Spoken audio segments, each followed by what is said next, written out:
All right, this is lesson 4 of our market inception series. And as I've promised you in the previous video, today we're going to be looking at a very useful tool that will help you visualize where real volume in the market is, and that is the COD report. So without any waste of time, let's get straight into it. Before I can get into the intricacies of the COD report and how you can use it to visualize volume in the market, I just want to introduce you guys to the concept of open interest, because the COD report revolves around this concept. Open interest describes the number of futures contracts held by market participants at the end of a trading session. And this is a reflection of those who have committed money to risk, because we all know there's certain risks associated with having positions open by the end of a trading session. Say, for example, you are trading the Forex market and you have positions open on the Japanese yen, right? And the market closes because it's a Friday. If something happens over the weekend, maybe something that causes political instability or maybe a tsunami, right? Obviously, it could either positively or most likely negatively affect your position by the time the market opens on a Monday. Open interest is also an indicator of market sentiment and the strength behind price trends. A rising open interest is an indicator of a strengthening trend, because it indicates that people are risking money because they believe that the market is going to go in a certain direction, right? Regardless of whether this is an uptrend or a downtrend. So if you have an increasing open interest towards the short, for example, meaning at the end of a trading session, there's an increase of short positions, you'll see a strengthening downtrend. If you see a falling open interest, meaning people are closing their positions, more and more people are closing their short positions, that's where you're going to see a weakening trend. Hope this makes sense.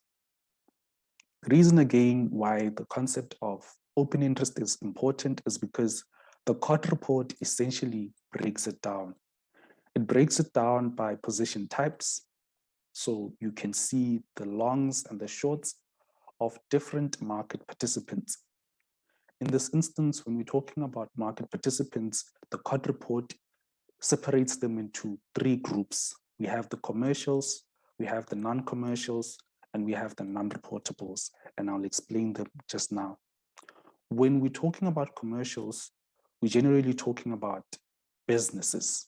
We're talking about manufacturers, we're talking about large farmers, basically anyone who might be negatively affected by fluctuations in prices of either different currencies or different commodities. So these are the people who use the futures markets to hedge, right? Basically to lay off risk to facilitate the economic activities. So say, for example, I made an example of a multi-international company which has branches in different countries. And I talked about how a fluctuation in currency can negatively affect their margins. So all of their positions are reported in the COD report under the category of commercials, right? And then we have non-commercials. These ones are the ones that we are most interested in, right? Because this category consists of large speculators, right?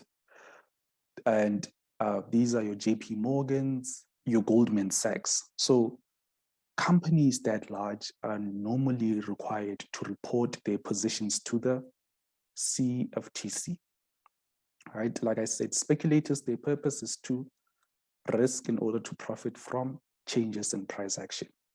And then the non-reportables are the retail traders or smaller speculators. So when you're looking at the COD report, especially if you're a trader, you are interested in what smart money is doing, which is essentially the large speculators. So how should we use the COT report?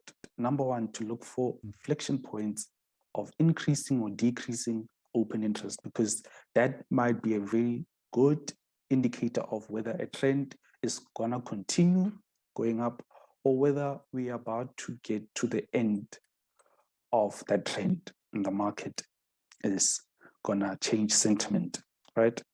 Also, like I said in the previous slide, we wanna discover smart money driving the markets. We want to see how they are doing because they are the most important players, right, that we are monitoring. And we want to identify discrepancies between large traders. So this is the background of a COT report. Let's get into the actual COT report and let's look at how we can use it to better understand where market sentiment is headed. So there are many tools or there are many websites that you can use to visually see the volume, but the best one so far comes from Trading Stars. So they get the data from the cftc.gov website. So this is a very good website and you can use this for free. As you can see, you have your currencies, you have your grains, your commodities, you have your metals, right? We are generally interested in currencies and we are also interested in indices, right? So for currency, I want to use the COT for Euro. Now, if you jump onto this page, you'll see that market participants on Euro are generally net short. Now, it's classified into different groups. You have the dealer, right? These are the market makers, right? They sell when you buy, they buy when you sell. And then you have asset managers, and I just want to change the color. All right. So under asset managers, that's where you'll find your investment firms, you'll get your pension funds. They're generally slower in reaction and they tend to have slower movements. And leverage funds, this is smart money. This is usually faster compared to the asset managers, right? But we are interested in these two. Other reportables, these could be the central banks or anyone who has positions that are big enough to be reported. Then the non-reportables are the retail traders who are usually wrong. So like I said, we only care about this section and then we don't care about this. Now, let's look at these ones. If you look at the asset managers, they are net long, right? The reason why you have short and long is because they're hedging essentially, right? So the positions of buys exceed they sell positions, but as you can see with this right here, they're getting rid of their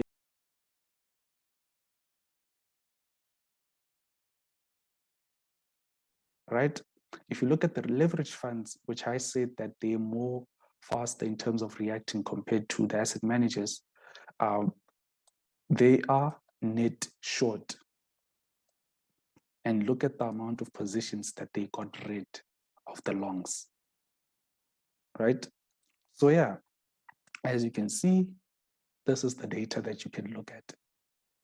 Right. Now, as you go lower, it has different sections where it graphically like represents or it graphically shows you the net positions and prices.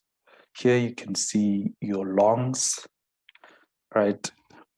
Your shorts and all of that stuff. So you can also investigate online on how to use this data. But personally for me, how I use it, like I said, it's not a leading indicator. I use it to get like confirmation on bias, right? I want to see what they're doing in the long run, right? So if you are a position trader like me, you can use it in the same way. But yeah, that's where I want to end today's video. hope it made sense, right? I hope it sparks an interest. And if you enjoyed today's video, please like, because it helps with the YouTube algorithm. And I'll see you in the next video. For now, peace.